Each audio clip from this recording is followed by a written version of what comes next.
Hello friends, welcome to my channel. সবাই কেমন আছেন? আশা করছি সবাই খুব ভালো আছেন এবং সুস্থ আছেন। আজকে আমি আপনাদের চিকেন চাপ বিয়েবাড়ি স্টাইলে রান্না করে দেখাবো, সানডে স্পেশাল। চলুন শুরু করি আজকের রান্না। আমি এখানে একটা গোটা লেগ পিস নিয়েছি, ভালোভাবে ধুয়ে পরিষ্কার করে নিয়েছি। এর মধ্যে ছোট ছোট কাট দিয়ে দিচ্ছি যাতে ভালোভাবে মশলাগুলো ভেতরে ঢুকে যায়। দেখতে পাচ্ছেন আমি দুদিকেই ভালোভাবে কাট দিয়ে দিয়েছি। এবার এর মধ্যে একটুখানি পরিমাণ লবণ দেবো আর একটুখানি লেবু দেবো।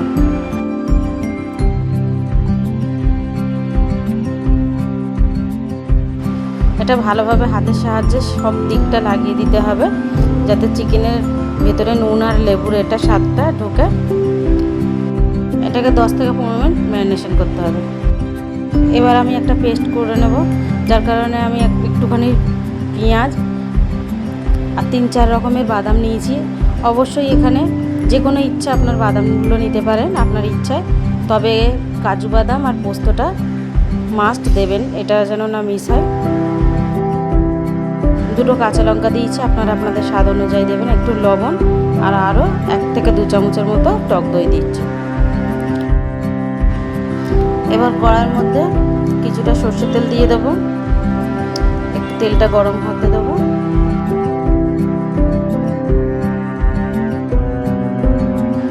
তেলটা ভালোভাবে গরম হয়ে গেলে স্লাইস করা পেঁয়াজগুলোকে দিয়ে দেবো, দিয়েও একটুখানি ভালোভাবে ফ্রাই করে নেবো। এটা বেরেস্তার মতনই ফ্রাই করতে হবে যাতে পুরো ব্রাউন কালার হয়।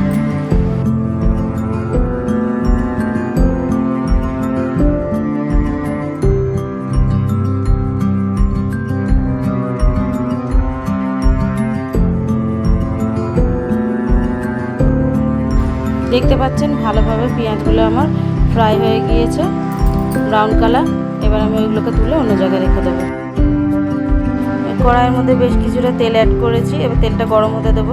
তেলটা গরম হয়ে গেলে চিকেনের লেগ পিসটা আমি এই কাজটা খুবই সাবধান। দেখতে পাচ্ছেন আমি একবার করে উল্টে দিচ্ছি এখানে চিকেনটাকে। একদিকটা দেখছেন আমার খুব ভালোভাবে ফ্রাই হয়ে গিয়েছে বা লাল হয়ে গিয়েছে। এরকম কালার করলে চিকেনের রোস্ট খেতে খুব ভালো লাগে, খুবই ভালো লাগে এরকম করে খেলে।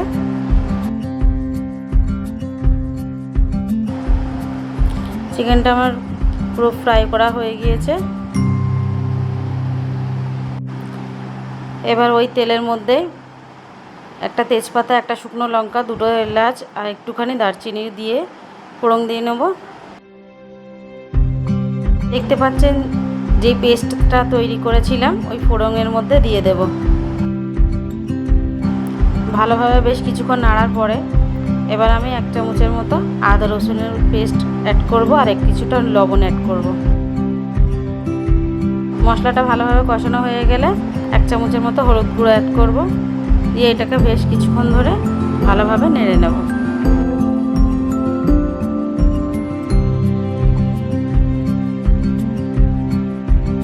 এখানে ভালোভাবে খেয়াল করতে হবে, যেহেতু দই দেওয়া আছে তলায় যাতে লেগে না যায়, সেই জন্য সবসময় একটুখানি নাড়তে হবে।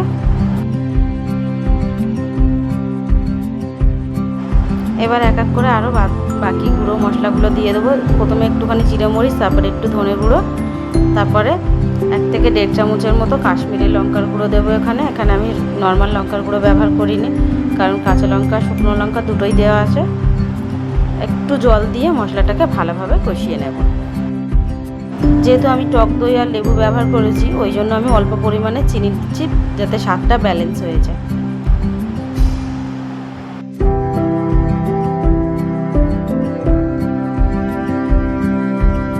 চিকেনটা কষানোর সময় একবারে দুদিকেই একবার করে উল্টে দিতে হবে যাতে সব দিকে মশলাটা ভালোভাবে ঢোকে এবং স্বাদটা ভালো হয়। মোস্ট ইম্পর্টেন্ট জিনিস, এখানে 2 থেকে 3 চামচের মতো গুঁড়ো দুধ নিয়ে আমি জলের মধ্যে গুলে দিয়েছিলাম। এটা অবশ্যই ব্যবহার করবেন, চিকেন চাপ বা রোস্ট বলুন, একটুখানি দুধ দিলে খুব ভালো হয়। এবার আমি যে বেরেস্তাটা করে রেখেছিলাম সেই বেরেস্তাটা এখানে একটুখানি হাত দিয়ে ক্রাশ মতো করে দিয়ে দিলাম। দিয়ে ভালোভাবে এটা সিদ্ধ হতে দেব। এটা কিছুক্ষণ ফুটতে দেব, একটা ঢাকা চাপা দিয়ে রেখে দেবো, আর কিছুক্ষণ পর পর একবার করে উল্টে দেবো। এরপরে আমি হোমমেড গরম মশলা অ্যাড করছি।